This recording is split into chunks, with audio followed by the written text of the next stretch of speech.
Hoje o vídeo é mais de reflexão e vem na seguinte direção. Nós habituámos-nos a ouvir que votar muda as coisas, que o nosso voto é um ato, um dever cívico, que é uma forma de mudar o mundo à nossa volta. E talvez seja, mas em que medida? E em que medida é que entregar a nossa vida ao acaso é de facto um dever cívico e irá mudar o mundo significativamente? Ou até para melhor, porque se confunde democracia com eleições. E em regimes não democráticos há eleições. No nosso caso, que é uma república constitucional, há eleições. E nós dizemos que isto é uma democracia porque queremos confundir democracia com liberdade e liberdade com democracia. E é tudo a mesma coisa e não é. Uma coisa não é outra coisa. Okay?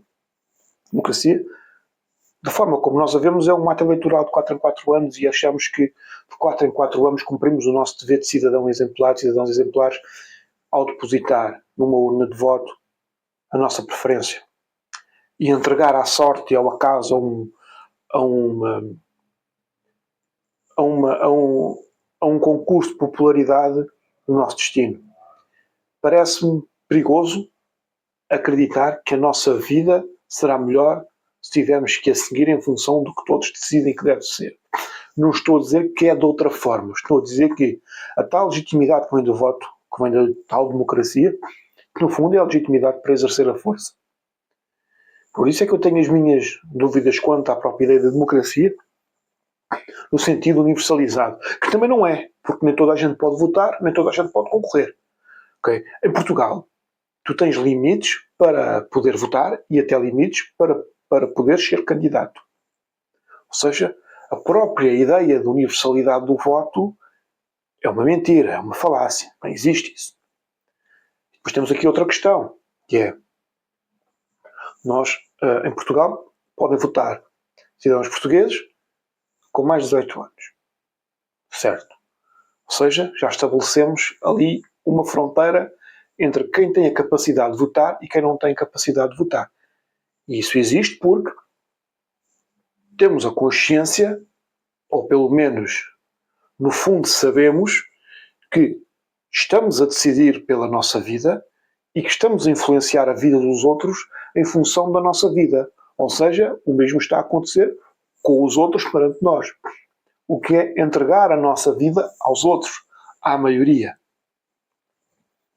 Ora, se existem estas regras, e se essas regras são sustentadas em nada, em aquilo que são sustentadas naquilo que meia dúzia de pessoas acharam que deviam ser as regras, não são de facto justificadas, são assim porque são assim, e podem mudar amanhã se um grupo suficiente de pessoas considerar que devem mudar. Porquê? Então, porque é que elas não mudam? Porquê é que não passamos a dizer que pessoas de 15 anos podem votar em Portugal? Porquê é que não passamos a dizer que os espanhóis podem votar em Portugal? Porquê? Há uma justificação para isso? Se há, qual? E eu não peço que me digam que é porque vocês preferem que assim seja. Porque se formos por aí, vamos voltar ao início e eu vou-vos dizer que se um grupo suficiente de pessoas preferir que seja de outra forma será. Há uma justificação para isso? Qual é a base que vocês encontram para isso? É que se não existe base, vamos de facto entrar no campo das preferências e de um caminho de persuasão. E o que eu tenho de fazer é convencer os demais que a minha visão de mundo é a melhor, que se eles votarem em mim, eu vou-lhes dar um mundo de maravilhas, votem em mim e depois da eleição farei aquilo que me apetecer, porque já estou legitimado pela maioria, teoricamente, ou fazer aquilo que a maioria realmente queria. E se a maioria disser, a partir de agora, só podem votar a partir dos 35 anos. Só podem votar pessoas que não dependam de subsídios, por exemplo. Qual é o problema disto? Qual é a justificação moral para me dizerem que isto é errado? Da mesma forma que se alguém me diz, não, quem vive de subsídios deve poder votar. Qual é a justificação para isso? Porque eu posso dizer, muito bem, então, se quem vive de subsídios for um número suficientemente grande para dar uma vitória eleitoral a um partido que diz que vai continuar a dar subsídios, e não só vai continuar a dar, vai dar ainda mais subsídios, qual é o problema disto? Ou não vem o problema nisto? Ou nunca pensaram nisto? Eu não sei, a mim parece um bocado perverso esta forma, de facto, de sistema eleitoral, de pessoas que beneficiam do trabalho alheio, ou melhor, que beneficiam do dinheiro do trabalho alheio, que beneficiam do esforço laboral dos outros, é? Que são pessoas que, para quem o ócio é menos oneroso do que o trabalho, possam votar. Ah, mas toda a gente não. Eu admito que hajam exceções. Mas exceções são isso mesmo, exceções. E isso avalia-se caso a caso. Agora, de modo geral, uma pessoa que não trabalha, porque não quer trabalhar, prefere viver num padrão de vida miserável. Pois, isto é legítimo. As pessoas podem querer viver uma vida de miséria, na minha perspectiva, ou seja, sem conforto nenhum, até sem casa. Há pessoas que querem isso. E não é uma nem duas. O que não falta são exemplos de pessoas que vêm de famílias até bastante ricas, que decidem abandonar tudo e vão à sua vida por aí fora. Isto existe. Há pessoas que realmente optam por esse tipo de vida. Eu não acho que essas pessoas devam poder votar. Estou errado? Talvez. Demonstrem. Ah, mas então estás a dizer que os pobres não podem votar. Não, não. Pelo contrário. Eu estou a dizer que os pobres têm a responsabilidade de votar numa forma de vida que lhes seja benéfica. E quando digo pobres, às vezes fica assim um bocado, não sei, parece que me meto aqui como se disse, num padrão elevadíssimo de vida. Eu não vivo. Classe média baixíssima, está bem? Vivo com o que tenho e muito custa. Mas trabalho. Recuso-me a viver do fruto do trabalho alheio. Isso é uma forma de expoliação. Ok? Agora, quando nós permitimos que pessoas que querem viver do fruto do trabalho alheio possam votar, não podemos estar à espera que essas pessoas amanhã decidam votar em alguém que diz, eu vou acabar com isto, e as pessoas que têm capacidade para produzir vão produzir. Quem tem capacidade para trabalhar vai trabalhar. E quem achar que mesmo assim não quer trabalhar, vai perceber que será mais doloroso não trabalhar e viver do ócio do que trabalhar e esquecer o ócio. Ou melhor, não é esquecer totalmente, todos nós temos os nossos momentos de não fazer nada. Eu tenho meus momentos de não fazer nada. Eu gosto de estar em casa tranquilo, adoro o silêncio, mas isso significa que vou passar a minha vida assim? Ou viver em função do quê? Do nada? Para um nada? E receber uma transferência bancária sabendo que essa transferência é dinheiro alheio e viver disso? Tens 200 eurinhos por mês?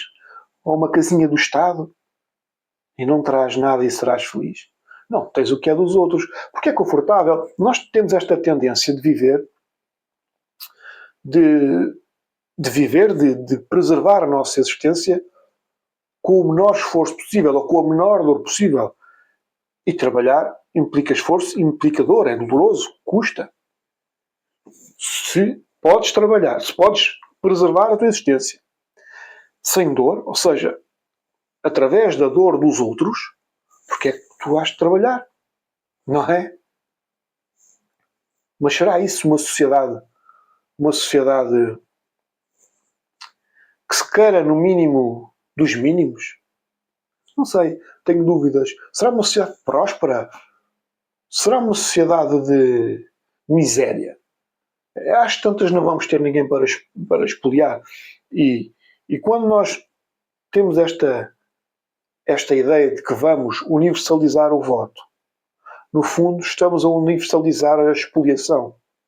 Não é outra coisa. E eu não estou a dizer que não devem existir impostos. Porque lá está, eu repito, eu não sou libertário. Okay? Mas o imposto é roubo. Tá, ok? Porreiro. Continuemos então. Porque eu vivo no mundo real, com os pezinhos na terra, está bem? E com os pezinhos na terra e no mundo real, parece-me que é mais provável continuarmos a pagar impostos, sim, porque há exceções e um dever social, e até um dever estatal. Mas retirarmos certos privilégios, porque o voto não é um direito, ok? Ou melhor, talvez seja se considerarmos os direitos como sendo privilégios sem dever. Nesse sentido, podemos considerar o voto um direito. Mas eu considero que o voto é um dever daqueles que realmente contribuem para a sociedade. O teu ócio não contribui para a sociedade. Tu não tens de ter creches gratuitas ou pagas por mim, se não trabalhas, se não contribuis em nada, não tens de ter. E não me venham com essa história de mas depois eles não têm tempo para procurar trabalho. Tem sim, senhor. Deixem-se de tretas. Têm tempo, sim, senhor. Está bem? O resto é história. São truques semânticos para tentar iludir o Zé Povinho.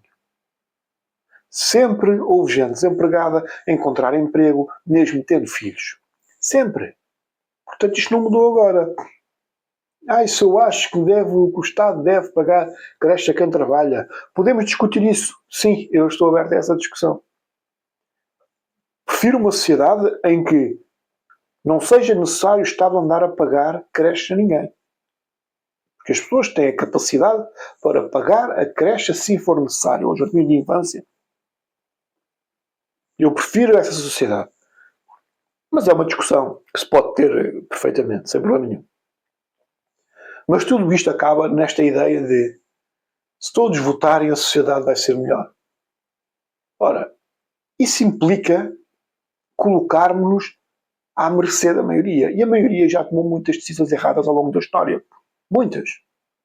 Portanto, como dizem, aquela frase que se atribui ao Churchill, mas que não há certeza se foi dele, que a democracia é o pior regime, tirando todos os outros. Uma coisa assim do género. O pintor austríaco foi eleito democraticamente. Está bem? Lembrem-se sempre disto. Não sei se vocês continuam a ser democráticos. Está bem? Pronto. Ou então, está tudo bem, porque isso foi a voz da maioria. A maioria elegeu o homem. Agora, lidem com essa informação. À vossa maneira, não atirem essa culpa para os outros. Ele foi eleito democraticamente. Agora é convosco. Posto isto, eu não estou a dizer que não deve existir um sistema com o governo e que o governo deva ser eleito. Eu questiono os métodos da eleição, os critérios para a elegibilidade e para eleger. Okay? Para ser eleito e para eleger. Até porque o que nós vemos é uma disputa por cargos de poder para utilizar esses cargos de poder e a força que a esses cargos corresponde para seu benefício ou para benefício daqueles que financiam a sua força partidária. E vemos os partidos preocupados com o partido, com cada partido, e não com o país. Temos uma nação focada na politização e não na nação, não nos nacionais. Eu não vejo como é que isto trará uma sociedade saudável. Não vejo. Mas vejo uma coisa. Se eu for pertencer a um grupo que domina um determinado setor num determinado mercado, eu vou financiar o partido que me garantir que vai ficar tudo na mesma. Ou pior para quem entrar. Para a concorrência. Está bem? Neste caso, votaria sempre em partidos de esquerda, porque tendem a burocratizar ainda mais a economia e a própria sociedade. Eles não vão querer alargar a concorrência. Isso nunca aconteceu. Mas mesmo à direita, existe um proteccionismo excessivo. Eu não sou contra o proteccionismo de todo.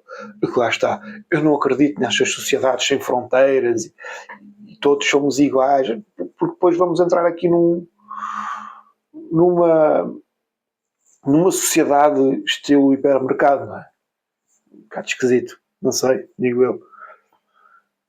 Mas, feita esta reflexão, espero que tenham gostado. Sigam-me também no TikTok. Tenho feito umas lives no TikTok. Mais chill, mais tranquilo, só a conversar. dizer umas palermices, ou se a caminhar pela rua, que até a Serra dos Cucos, tranquilamente, a conversar com o pessoal.